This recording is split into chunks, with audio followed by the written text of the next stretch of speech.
Masih 2 ya? Ya 3 Pak. Ya. Itu 3 lima loh. Ayo Dek.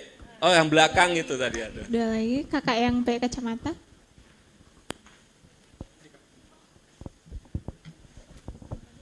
Boleh berdiri Kak biar kelihatan.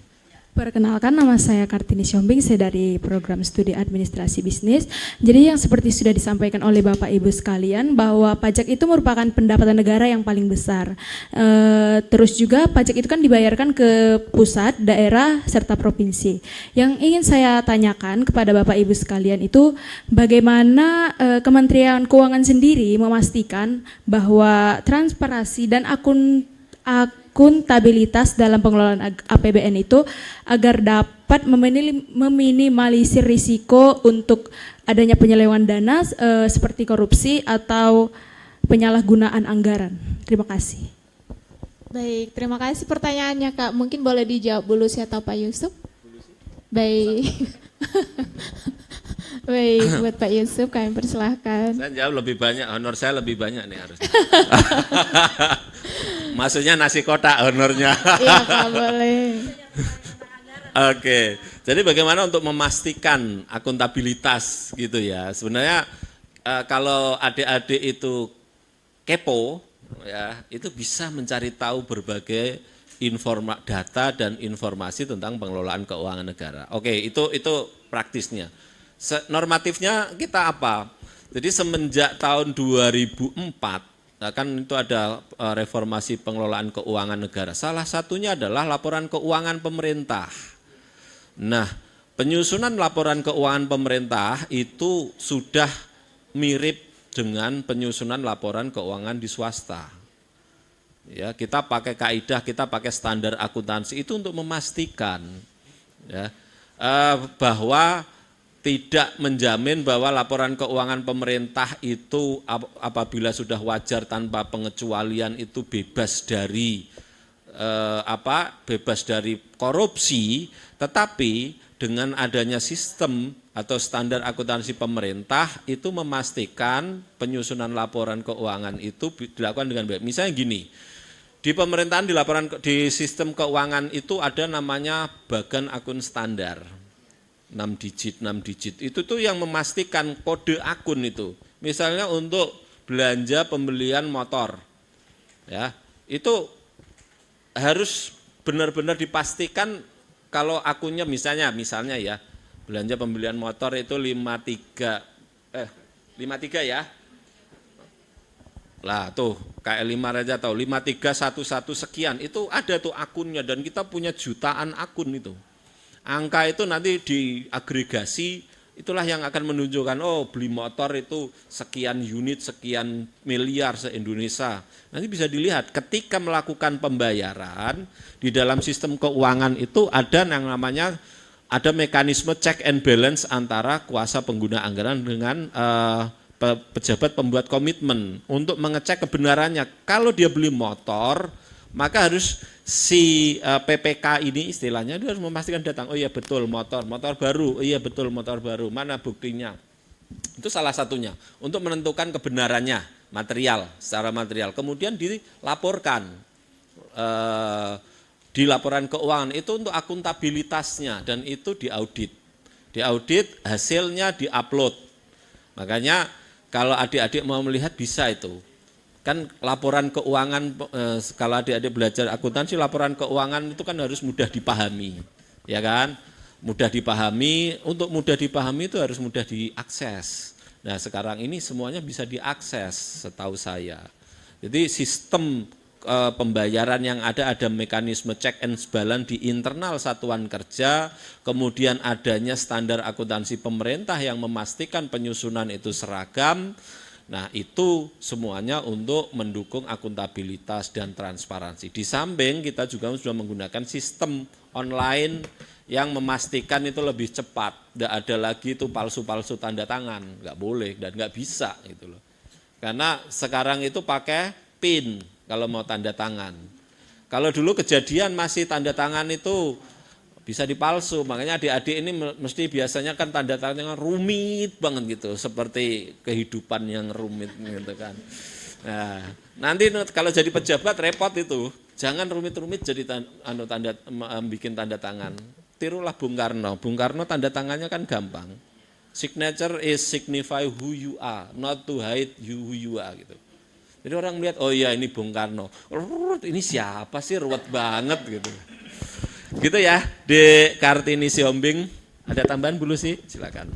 Baik, ya menambahkan apa yang sudah disampaikan Pak Yusuf tadi sudah panjang lebar. Ini saya tambahkan ya, khususnya kami di Direktorat Jenderal Pajak yang memang menjadi sorotan masyarakat. Di Direktorat Jenderal Pajak sendiri ya, khususnya di sini dan tentunya juga di Kementerian Keuangan secara umum, kami tadi disampaikan Pak Yusuf, kami terus mengembangkan sistem digital ya, digitalisasi, automasi ya, pengembangan sistem yang terintegrasi. Tujuannya apa? Tujuannya supaya tidak ada lagi transaksi ya yang terjadi antara wajib pajak khususnya masyarakat dengan pegawai kami. Ya, jadi semua transaksi pembayaran itu dilakukan melalui sistem perbankan ya, digital tadi. Kemudian sistem yang terpadu terintegrasi itu tujuannya supaya pengawasan itu juga menjadi lebih terintegrasi. Kemudian kami juga mengembangkan ya, menetapkan proses bisnis dan SOP ya, standar operasional prosedur yang cukup rigid ya, yang rigid diterapkan, wajib diterapkan oleh seluruh unit fungsi di kami ya, seluruh fungsi itu ada probisnya, SOP-nya harus melakukan di fungsi bisnis pengawasan misalnya. SOP-nya apa saja? Fungsi bisnis, proses bisnis pemeriksaan, SOP-nya seperti apa? Itu ada SOP ya, proses bisnis yang juga diawasi ya, dimonitor baik oleh auditor internal maupun eksternal. Jadi secara internal kami sudah membangun sistem untuk meminimalisir terjadinya pelanggaran-pelanggaran. Kemudian secara eksternal kami juga membuka selebar-lebarnya, seluas-luasnya pengaduan dari masyarakat. Jadi ada saluran pengaduan resmi kami ya yang bisa dimanfaatkan ya oleh masyarakat untuk melaporkan terkait dengan tadi ya dari entah kinerja dari unit ya, instansi ataupun dari individu pegawai, tentunya yang terkait dengan profesionalisme ya, dengan cara kerja, bukan karena sirik gitu terus ngaduin yang personal. Jadi ini yang terkait dengan profesional. Itu ada saluran pengaduan resmi kami, jadi kami juga mengembangkan yang namanya whistleblowing system. Jadi sama-sama mengawasi, dari internal ikut mengawasi, dari eksternal juga ikut mengawasi. Nah tadi terkait dengan pertanyaan dari adik sebelumnya Amanda ya, bagaimana tadi ya termasuk mengawasi ya, berarti kita semua nih teman-teman dari mahasiswa khususnya, kemudian juga dari para dosen itu ikut mengawasi jalannya roda pemerintahan, pelaksanaan pembangunan ya, dengan memberikan masukan, kritik tentunya yang membangun ya, tidak hanya sekedar iri dengki, tidak suka gitu, tapi yang membangun, masukan yang membangun, yang positif. Setidaknya apabila memang belum sampai masukannya ke pihak-pihak yang terkait, yang berwenang, setidaknya teman-teman menjadi pelajaran bagi kita semua bahwa oh tidak boleh kayak gini. Suatu saat nanti apabila saya berperan di situ, saya tidak akan. Setidaknya ini pembelajaran buat diri kita sendiri ya. Apa hal yang negatif, yang tidak baik menurut kita, jangan kita lakukan, jangan diteruskan ya gitu. Terima kasih. Baik, terima kasih jawabannya buat Pak Yusuf dan Bu Lucy. Apakah jawabannya sudah pas Kak? Baik, kita ada satu sesi lagi nih. Siapa yang mau bertanya? Boleh? Sebutin nama ya. Boleh berdiri biar nampak cantiknya ya. Baik, terima kasih. Perkenalkan, nama saya Gabriela Tampo Bolon dari Prodi Keuangan dan Perbankan. Jadi pertanyaan saya masih terkait dengan efisiensi anggaran nih Pak Bu. apakah dengan adanya program efisiensi anggaran tersebut APBN kita masih tergolong sehat atau malah sebaliknya? Kemudian dengan diadakannya program efisiensi anggaran tersebut, apa yang diharapkan oleh pemerintah untuk terjadi di Indonesia? Oke, segitu saja. Terima kasih. Baik, terima kasih Gabriela. Boleh dijawab oleh Pak Yusuf atau Bu Lucy? Baik, kepada Pak Yusuf kami persilahkan. Oke, Dek. Gabriela Tampu Bolon, menarik ini, semuanya tertarik pada efisiensi. Apakah masih sehat? Iya, masih sehat. Ya, jadi APBN kita tuh masih sehat karena memang didukung untuk mencapai berbagai program pemerintah. Kalau dilihat di Inpres nomor berapa? Inpres nomor 1 tahun 2025, efisiensi itu kan dia menyasar ke kegiatan-kegiatan yang sifatnya memang tidak esensial. Dan itu merupakan ya waktu itu memang privilege dari PNS gitu ya, salah satunya. Satu hal yang luar biasa kalau dilihat efisiensi itu memangkas penggunaan ATK. ATK itu apa? Alat tulis kantor ya, kertas lah. Istilahnya kertas, tuner itu 90% di-cut gitu. Jadi semuanya paperless sekarang ini, pakai PDF gitu. Itu kenapa? Karena memang kondisinya, teknologinya sudah memenuhi, sudah bisa. Itu salah satu. Kemudian apalagi belanja barang berupa perjalanan dinas. Nah itu kenapa gitu? Ya bagi beberapa yang mengalami, wah ini saya jadi jarang lihat Danau Toba, tapi kan online bisa. Tuh.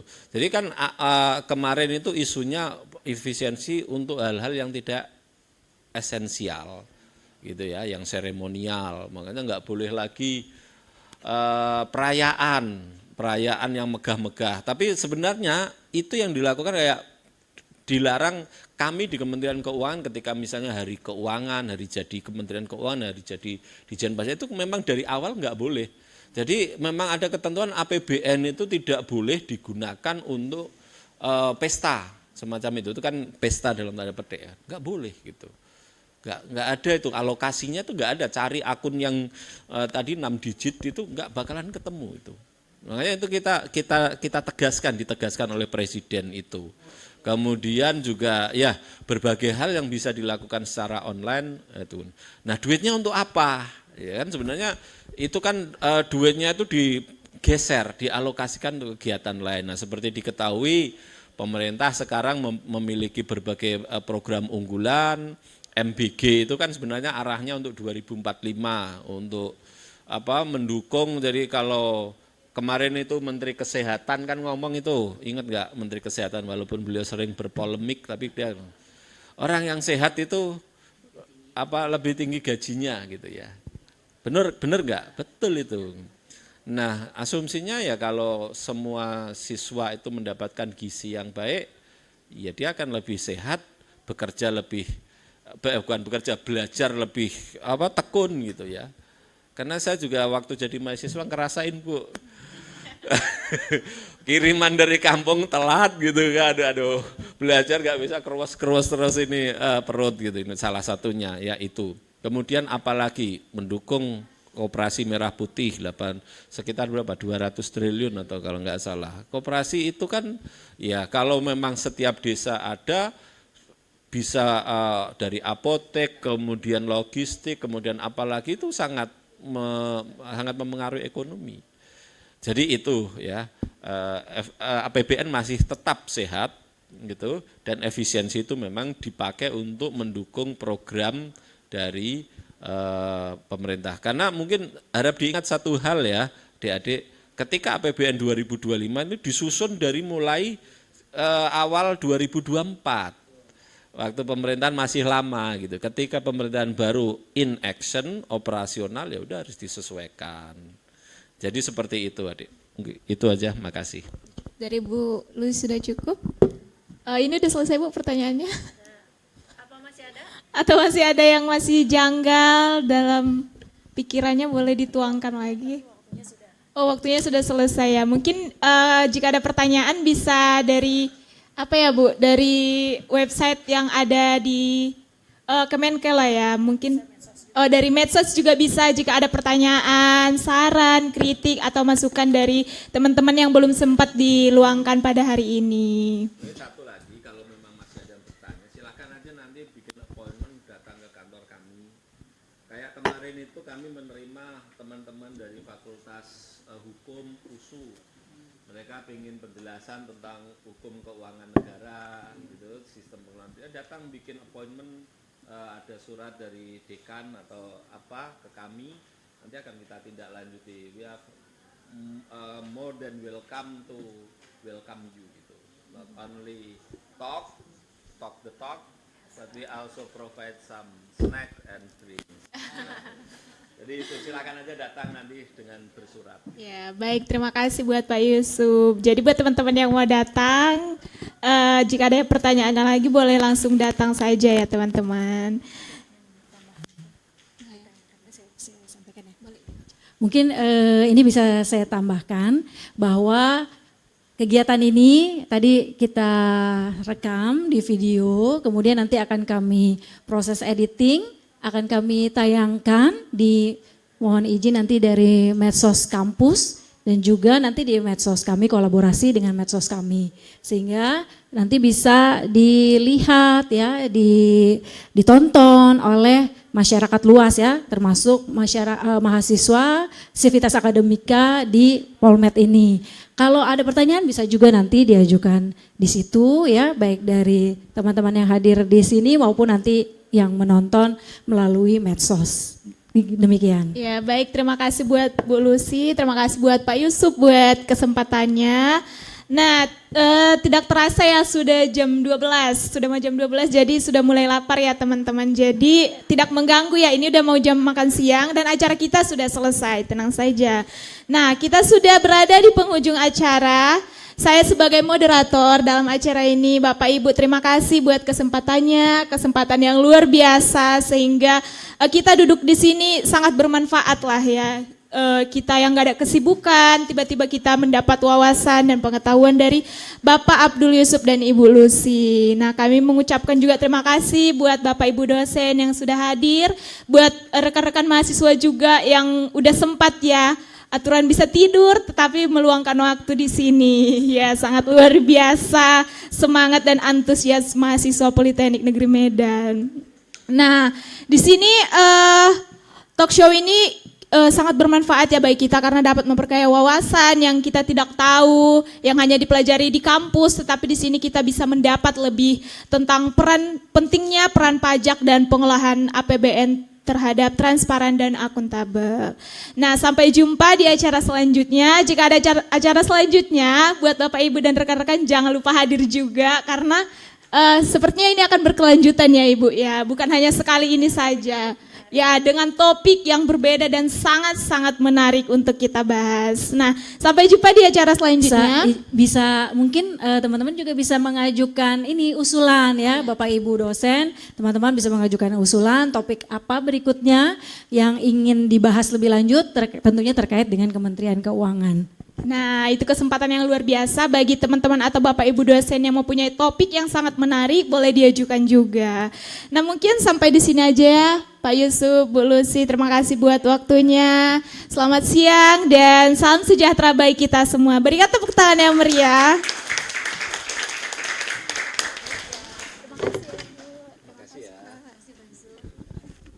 Iya, baik, terima kasih sekali untuk moderator yang luar biasa yang sudah memandu acara talkshow kita hari ini. Tepuk tangan dong yang luar biasa untuk moderator kita. Juga untuk narasumber kita ada Pak Yusuf dan Ibu Lucy yang sudah memberikan jawaban-jawaban yang sangat luar biasa, memberikan insight-insight yang luar biasa tadi ya. Mudah-mudahan ke depannya semakin menumbuhkan kesadaran kita semua untuk menjadi warga negara yang peduli dan berkontribusi terhadap pengelolaan keuangan negara. Nah, tadi di sesi talk show ada yang udah mengajukan pertanyaan ya. Kita tadi di awal udah menyampaikan nih ada apresiasi untuk 5 penanya. Ya, tadi ada Bapak Jul Henry, kemudian ada Bapak M. Dery, ada adik Amanda Salsabila, kemudian ada Kartini Sihombing dan ada Gabriela Tampu Bolon. Mungkin bisa ke depan untuk bisa kita berikan souvenir ya, souvenir dari kita. Silakan Bapak Jul Henry, Bapak M. Dery, kemudian adik Ananda Salsabila, ada Kartini Sihombing dan Gabriela Tampu Bolon. Boleh maju ke depan mungkin? Silakan.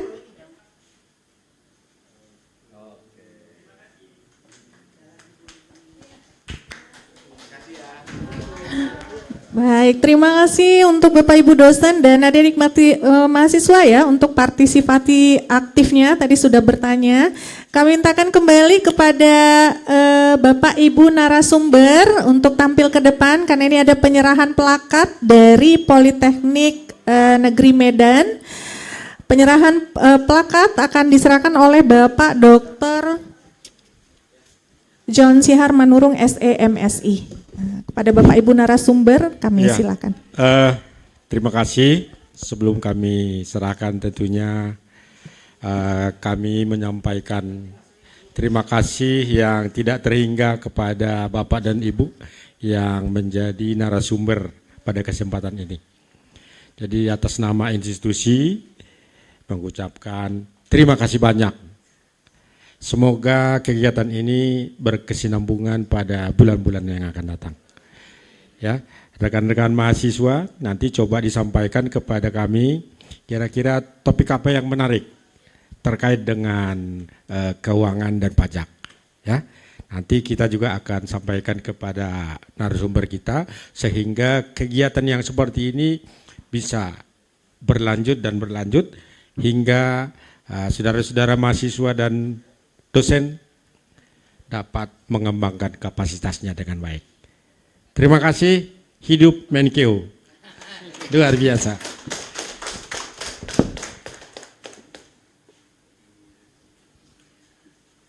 Ya, hanya ini yang bisa kami sampaikan, Pak. Terima kasih banyak.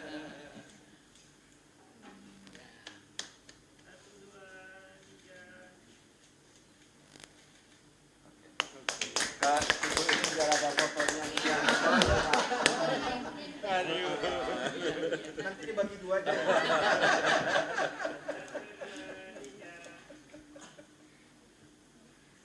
kasih. Terima kasih. Bapak Ibu 1, 2, 3. Kemenkeu. Anda. Oke.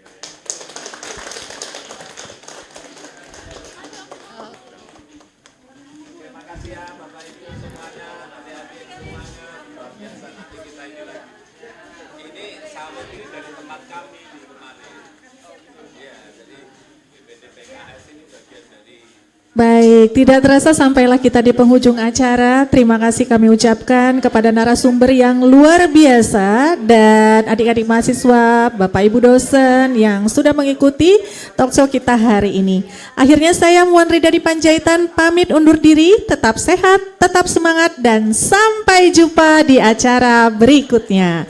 Assalamualaikum warahmatullahi wabarakatuh.